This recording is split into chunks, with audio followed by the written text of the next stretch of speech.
Shri Ravi Prakash Verma ji.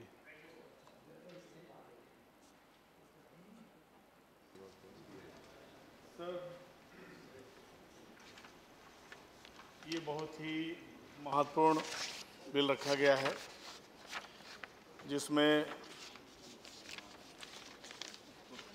Enforcement on security assets के issues पर आज चर्चा हो रही है।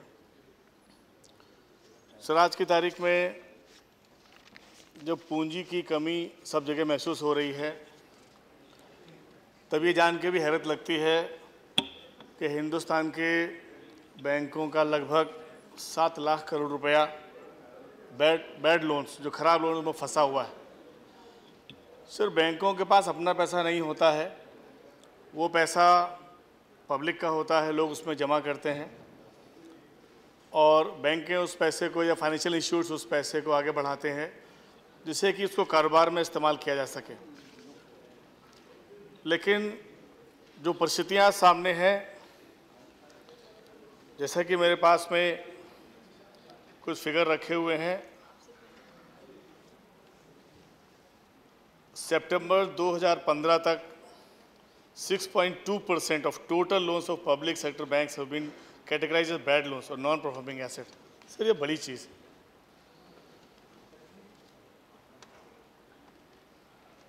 तो इसमें एक चीज़ और भी लिखी है कि स्टेट रन बैंक्स पोर्टफोलियो इधर जो राइट ऑफ किया गया है वो लगभग कुल लोन का 17% था।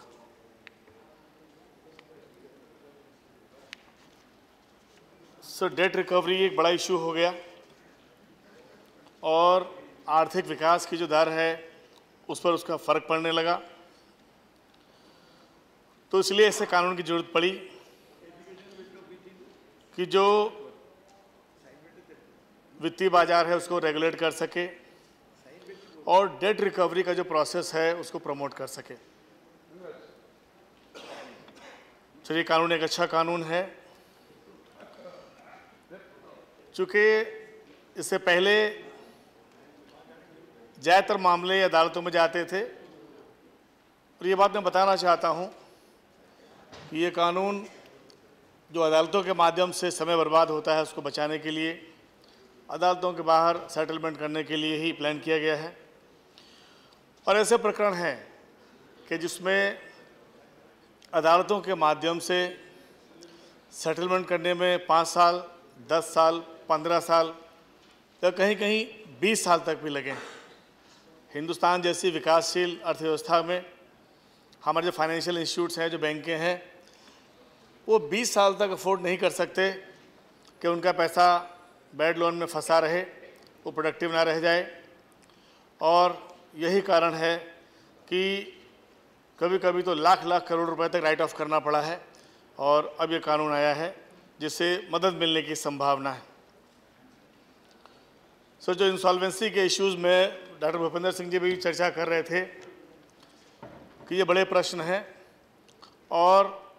एक इंसॉल्वेंसी पर भी कानून बनाया गया है और ये दूसरा कानून बनाया गया है। सो जो इंसॉल्वेंसी के इश्यूज़ हैं, सर, उसमें भी जो संस्थाएं या जो कंपनियां खराब जो काम नहीं कर पा रही हैं, जो स्ट्रेस एसेट्स बन गए हैं, उनके डिस्पोजल के लिए सरकार ने प्लान किया था। लेकिन उसमें जो वाटरफॉल है कि कौन कौन से स्टेक होल्डर्स हैं, उनको कैसे कैसे पैसा मिले और किस तरीके से जो स्टेक होल्डर्स हैं, जो काम करने वाले हैं, जिन्होंने पूंजी लगाई है, उनकी पूंजी हितों की सुरक्षा हो सके, मुझे लगता है कि सरकार ने उस दिशा में भी एक अच्छा काम किया था और ये काम भी लगभग उसी दिशा में ही आगे बढ़ रहा है। सारफेसी कानून में संशोधन किए गए हैं जिससे कि जो एसेट्स फंसे हुए हैं, जो भी प्रॉब्लम एसेट्स हैं, उनको जल्दी से जल्दी डिस्पोजल किया जा सके। सर, जो खराब लोन हैं, जो बैड लोन्स हैं, उनके बाबत एक बात तो जानने वाली है कि आज सवेरे भी चर्चा हो रही थी प्रश्नकाल के दरमियान, जब ये बात कही जा रही थी कि बहुत बड़ी तादाद में कई लाख करोड़ रुपया जो फाइनेंशियल इंस्टीट्यूट्स का है वो बैड स्ट्रेस एसेट बन चुका है, वो एनपीए बन चुका है और उसको रिट्राइव करने की ज़रूरत है। रिस्ट्रक्चरिंग भी किया जा रहा है बहुत बड़े पैमाने पर। लेकिन जो बड़े बैंक हैं, जो बड़े ऋणग्राता हैं, बड़ी बड़ी कंपनियां हैं, अभी कुछ समय पहले एक चर्चा चल रही थी माल्या की, जो हमारे सदन के सदस्य भी रहे, बड़े बिजनेसमैन थे। सर, ये टेंडेंसी बन रही है कि बड़े बड़े बिजनेसमैन जो उनके जो ब्रांड होते हैं, उन ब्रांड्स का जो मूल्यांकन करा लेते हैं, ओवर रेटिंग करा लेते हैं, उसके अगेंस्ट जो लोन लेते हैं, तो सर हाशर हमारे आपके सामने कहीं ना कहीं ये वित्तीय संसाधनों को भी, सर मैं अकेला हूँ, नरेश जी नहीं बोलेंगे? नहीं, वो नहीं बोलेंगे। Sir I conclude. सर, वित्तीय संसाधनों को रिट्राइव करने के लिए ये जरूरी है कि जो भी एसेट्स इसमें लगाए जा रहे हैं उनका सही मूल्यांकन हो सके, जिससे कि और जो बैंकिंग टेंडेंसी, खास तौर पर जो एसएमई, जो छोटे और मध्यम दर्जे के उद्योग हैं, सर ये तजुर्बा है कि उनको बैंक का लोन लेने में या फाइनेंशियल इंस्टीट्यूट से लोन लेने में बहुत दिक्कत होती है। और बहुत सारे ऐसे केसेस हैं जिसमें लोग दौड़ते रहते हैं, वो छोटा कारोबार लगाना चाहते हैं या मध्यम दर्जे का कारोबार लगाना चाहते हैं, तो जब तक वो 10% पैसा दे नहीं आते उनको लोन मिलता ही नहीं। तो सवाल तो ये है कि जो फाइनेंशियल इंस्टीट्यूट्स हैं, क्या वो अपना बिहेवियर भी बदल पाएंगे या नहीं बदल पाएंगे, या उनका ढर्रा ऐसे ही चलता रहेगा,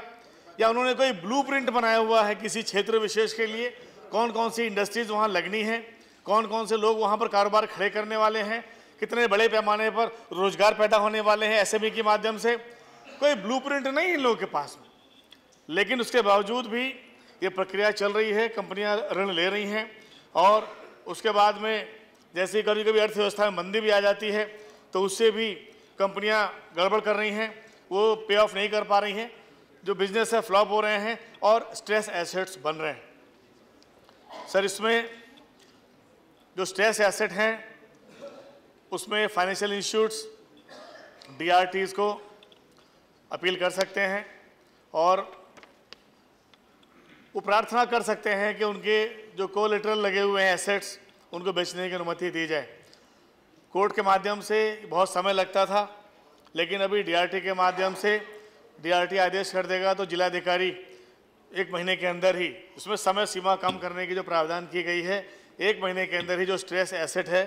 वो बैंक के हवाले कर देगा, और बैंक जो एआरसीज हैं उनको इसको एसेट्स को बेच देंगे जो स्ट्रेस एसेट्स हैं, और फिर एआरसी उनको ऑर्गेनाइज करने का काम करेगा, या तो वो उसको इक्विटी में कन्वर्ट कर देगा जो ड्यूज़ हैं अपनी इक्विटीज़ में, या फिर उसको बेच करके जो भी पैसा मिलेगा अपने खर्चे निकाल के वो उसको सेटल करने का काम करेगा।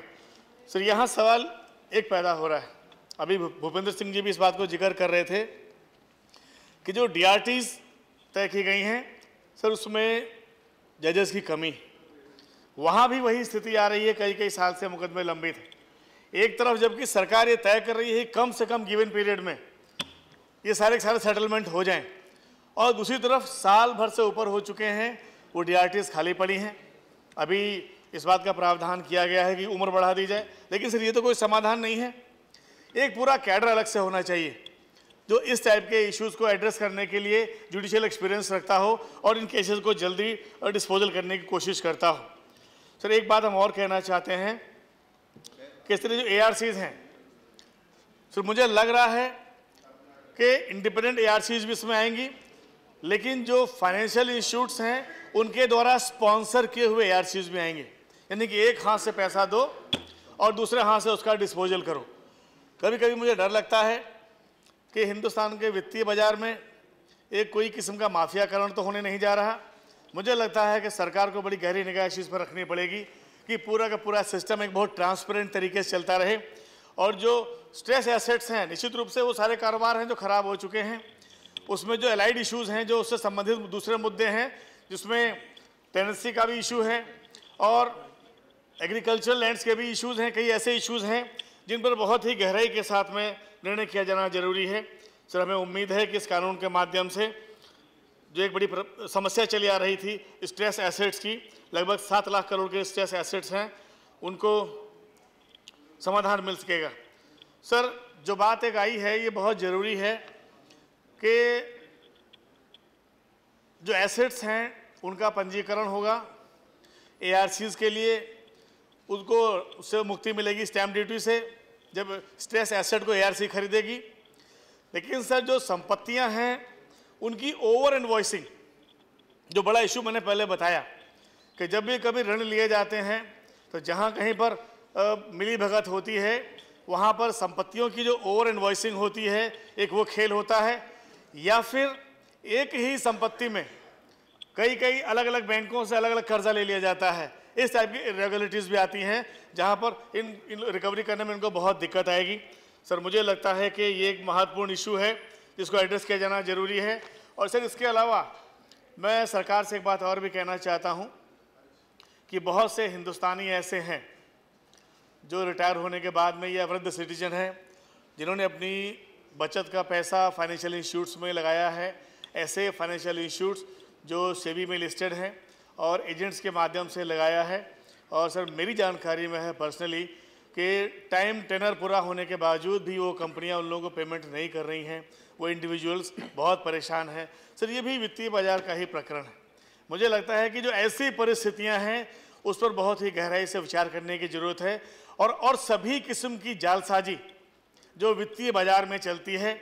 उनके ऊपर अप्रहेंड करते हुए, उनको पहले से जानते हुए, पहचानते हुए उनके समाधान करने की दिशा में आगे बढ़ने की ज़रूरत है, जिससे कि आम आदमी भी जो 4 पैसे बचा सके उसको वित्तीय संस्थानों के माध्यम से वो हिंदुस्तान के रिस्ट्रक्चरिंग की प्रक्रिया में उसकी भागीदारी सुनिश्चित हो सके। तो इसके साथ ही मैं समर्थन करता हूं और मैं आशा करता हूं कि सरकार इन चीज़ों का ख्याल रखेगी। धन्यवाद।